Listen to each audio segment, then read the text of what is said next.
Hola chicos, soy el profesor Todo Sencillo y voy a hablar del ciclo infectivo del paramisovirus. Recordábamos que el paramisovirus era un RNA monocatenario negativo y como casi todos los RNA va a tener un ciclo infectivo en el citoplasma. Comenzaremos hablando de la entrada. La entrada se produce cuando la hematoaglutinina, la proteína H, se une al receptor que son restos de ácido siálico. Los restos de ácido siálico que hay en la célula. La proteína de fusión se divide en la F1 y en la F2 y actúa a un pH neutro. Esto le faculta para tener gran capacidad de formar sincicios sin alterar el pH. Los sincicios se producen gracias a la proteína de fusión cuando se unen unas células con otras. Una vez que entra, la nucleocáside se libera. La nucleocáside se libera tras la separación de la matriz y entra el RNA al citoplasma. Aquí vemos esta situación como dibujada. Entonces vamos a hablar de la transcripción y de la replicación.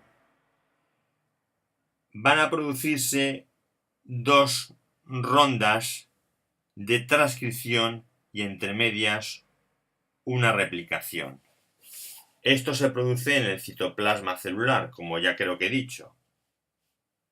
La transcripción se produce cuando el ARN negativo monocatenario de 3', 5' RNA mensajero, 3', 5' RNA negativo monocatenario se convierte en un ARN mensajero que tiene un 5' Cas y una cola polia.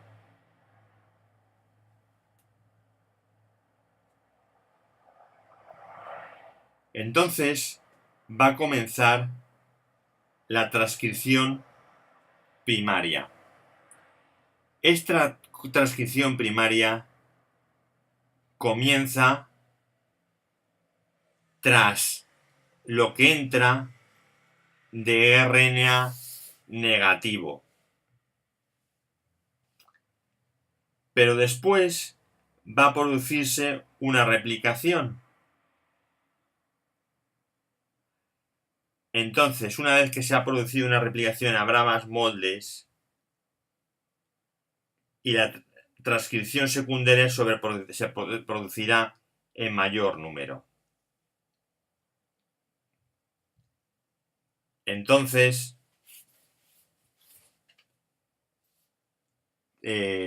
tenemos que recordar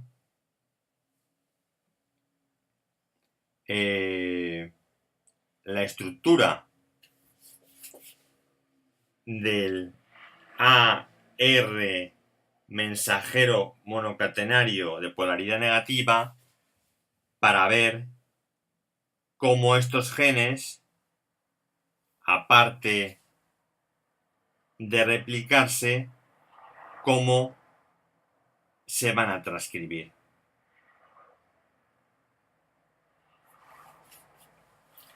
El gen de la nucleocáside va a darnos la nucleocáside, que ya la hemos visto dibujada. Voy a decirlos cada uno de ellos y luego vamos a verlas en dibujo. El gen de la proteína P es un auxiliar de la polimerasa. Pueden darse otros genes por distintos mecanismos. El gen C porque se produzcan distintos codones, distintos marcos de lectura, y el V porque se inserte una base en el ARN mensajero, se llama editado del ARN mensajero. Después se produce la proteína de la matriz, después la proteína de la fusión, después la de motoglutinina y la más larga es la polimerasa.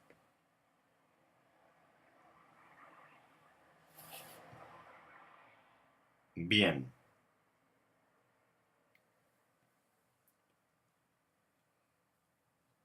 Aquí estábamos viendo lo mismo que en el dibujo anterior, porque es el mismo esquema.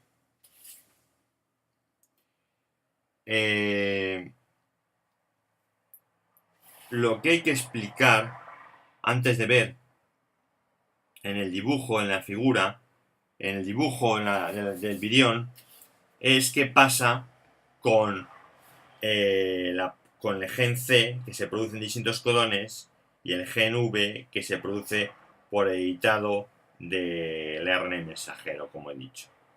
El gen C va a ser un auxiliar de la polimerasa, y el gen V, cuando se edite el ARN y se transcriba, va a influir en defenderse del interferón.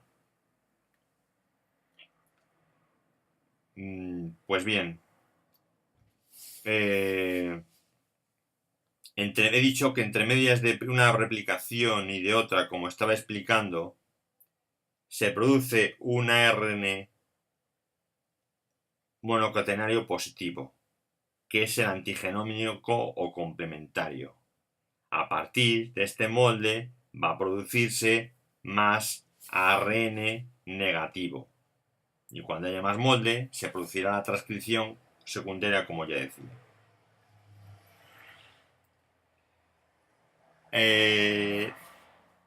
Vamos a repasar un poco las proteínas de las que hablaba. Aquí está la proteína de la nucleocáside que envuelve el ARN. Aquí dentro está la proteína auxiliar de la polimerasa, la proteína de la matriz es esta, la matriz en rosa. La hematoglutinina es una glucoproteína que está aquí. La de fusión es esta y la más larga es la L-polimerasa, y la última que se produce porque es la que se necesita en menor cantidad. Comentamos que se produce un fenómeno que es el de gradiente, un gradiente por el cual va a haber mismas distancias intergénicas entre cada proteína, pero las que más se van a producir son las primeras que las últimas. La L-polimerasa, que es la más larga, se va a producir la última, porque es la que se necesita en menor cantidad. Este fenómeno no va a ser, el fenómeno de gradiente no va a ser tan importante como el fenómeno de atenuación en la rabia.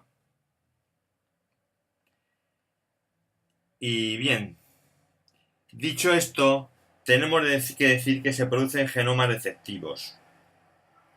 Genomas defectivos que pueden complementarse con otros y aumentar la virulencia.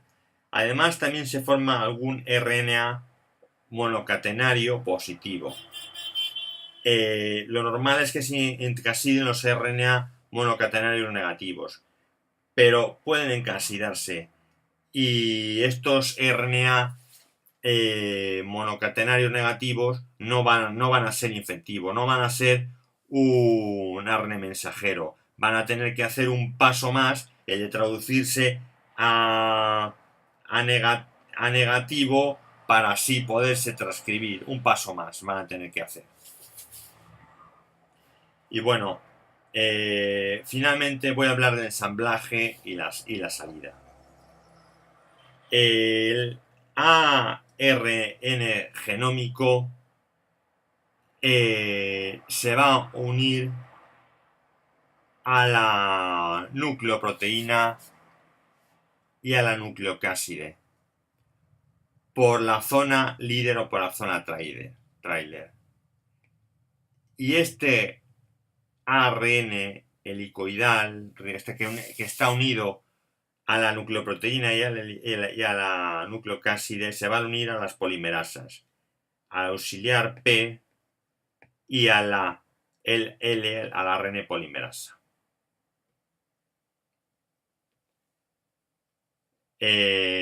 Después se unirá a la matriz, se envolverá con la superficie celular, donde está la hematoglutinina y la proteína de fusión que han sido procesadas en el Golgi porque han tenido que glicosilarse, y saldrá por gemación. La característica definitoria de esta familia es que en esta familia se produce una edición del mensajero. Si este vídeo os ha gustado, podéis darle a me gusta, compartir y seguir más vídeos que tengo de esta y de otras materias. Muchas gracias.